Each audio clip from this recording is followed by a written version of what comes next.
Welcome back, OChem, and this is lesson 7. And I'm going to reread the question that we started with in lesson 6. When does a nucleophile act more like a base than a nucleophile? Where strong bases have higher affinities for protons. So let's go ahead and write this down. So strong bases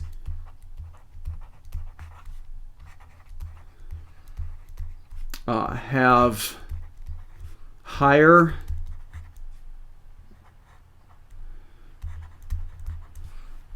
affinity, and that means they react more often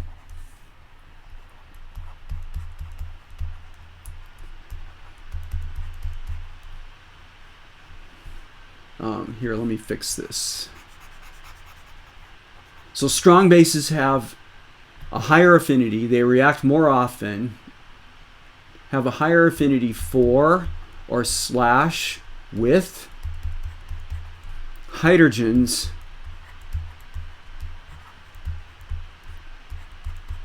than an electrophilic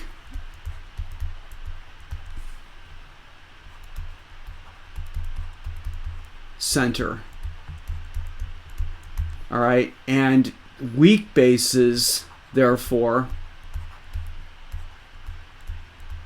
and again, there's a continuum here. That should have been obvious from the list of nucleophiles that I gave you in the last video, which you should have in front of you right now.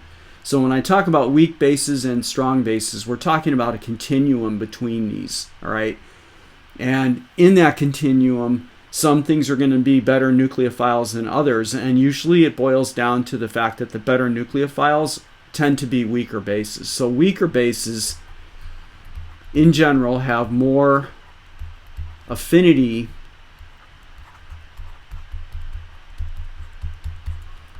for electrophiles, an electrophilic center, than hydrogens. And again, you had these three factors that we talked about in the last lesson. You had the basicity of the nucleophile, the structure around it, and also solvent effects. But what I want to do in this video, and we're going to keep it pretty short, is just give you some examples what it looks like in a mechanism in regard to whether the nucleophile is acting as a base, or what more like a base, or whether it's acting more like a nucleophile in terms of its selectivity. All right, so here is an example where a relatively strong nucleophile is having selectivity. So the molecule, the electrophile, is this one. So now we're going to start getting into molecules you guys have actually worked with in the laboratory a little bit, and talk more about the electrophile. So this is an electrophile because this carbon, I'll put the arrow here, is bonded to a highly electronegative oxygen and also chlorine. So it has a fairly large, let me draw it in red, partial positive charge on it. Partial charge. This is not a formal charge. Additionally, though, because you have so much electron withdrawing power across here in this molecule, right?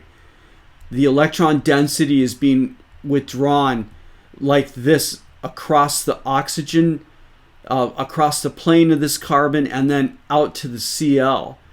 That the carbon and the hydrogens over here on this part of the molecule are also going to be carrying partial positive charges, but they're going to be less in magnitude than the electrophilic carbon here. So in this mechanism, we could show electrons going from here to the electrophilic carbon, and these electrons will be moving up during the reaction. This is an example of the hydroxide acting as a nucleophile and not as a strong base. If it was acting as a strong base in this mechanism, we would show it abstracting a hydrogen. So this is the first example. And in this one, the nucleophile is being depicted as operating more as a nucleophile than a base. All right, in the next example, we're going to use the same nucleophile, the hydroxide, and the electrophile in this case is going to be a strong acid. So we'll draw sulfuric acid here, which is going to have this Lewis formula, H2SO4. And in this case, the hydrogens, because of the electronegativity of the oxygens that are all surrounding the sulfur and whatnot, the partial positive charge is actually going to be pretty extreme on both hydrogens. These are going to be relatively strongly electrophilic. And in this case, the hydroxide is acting more like a base than it is the nucleophile, because if it was acting more like a nucleophile, it would be hitting the sulfur in here, which is going to be also electrophilic. So in this case, the hydroxide is acting more like a base. And again, keep in mind the factors involved in this. So number one would be the basicity of the nucleophile. Two would be the structure around it, which the one that we're using in these examples doesn't have much structure. And three, the solvent is also going to be a factor. Now, we've got a total of 4 examples, so I'm going to switch to another screen here. All right, in the next one, again, we're going to have hydroxide just to keep the nucleophile consistent. And in this case, it's going to be reacting with an epoxide, which has this structure associated with it. Each corner, to remind you, has got 2 hydrogens on it. All right, to bring back some structural issues here, this molecule has a massive amount of potential energy in it. And the reason why it does is because the bond angles are 60 degrees in this molecule. So there's a heck of a lot of bond strain in it. And the oxygen being electronegative,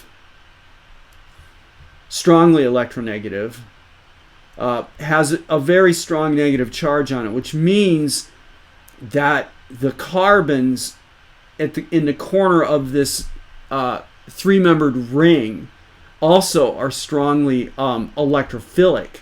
But then, let me just put that in words. So they're going to be highly electrophilic.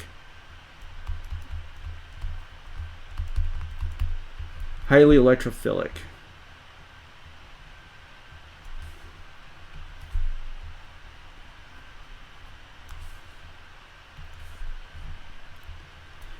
The hydrogens are also electrophilic, but in this ring structure, the carbons that are here are hugely accessible.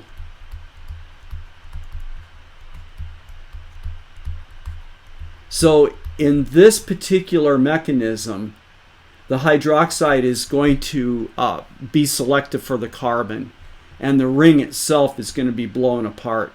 This is going to swing out like that. So in the end, you're going to have a molecule that's going to look like this.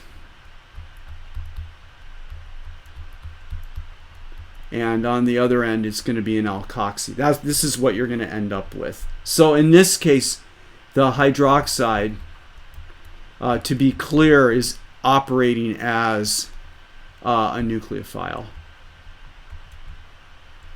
All right, in the last example, again, we're going to have hydroxide, which is going to be reacting with another ring. In this case, it's going to be cyclohexane. Well, the actual molecule is going to be cyclohexanone. So this part of the ring is going to be flat and planar.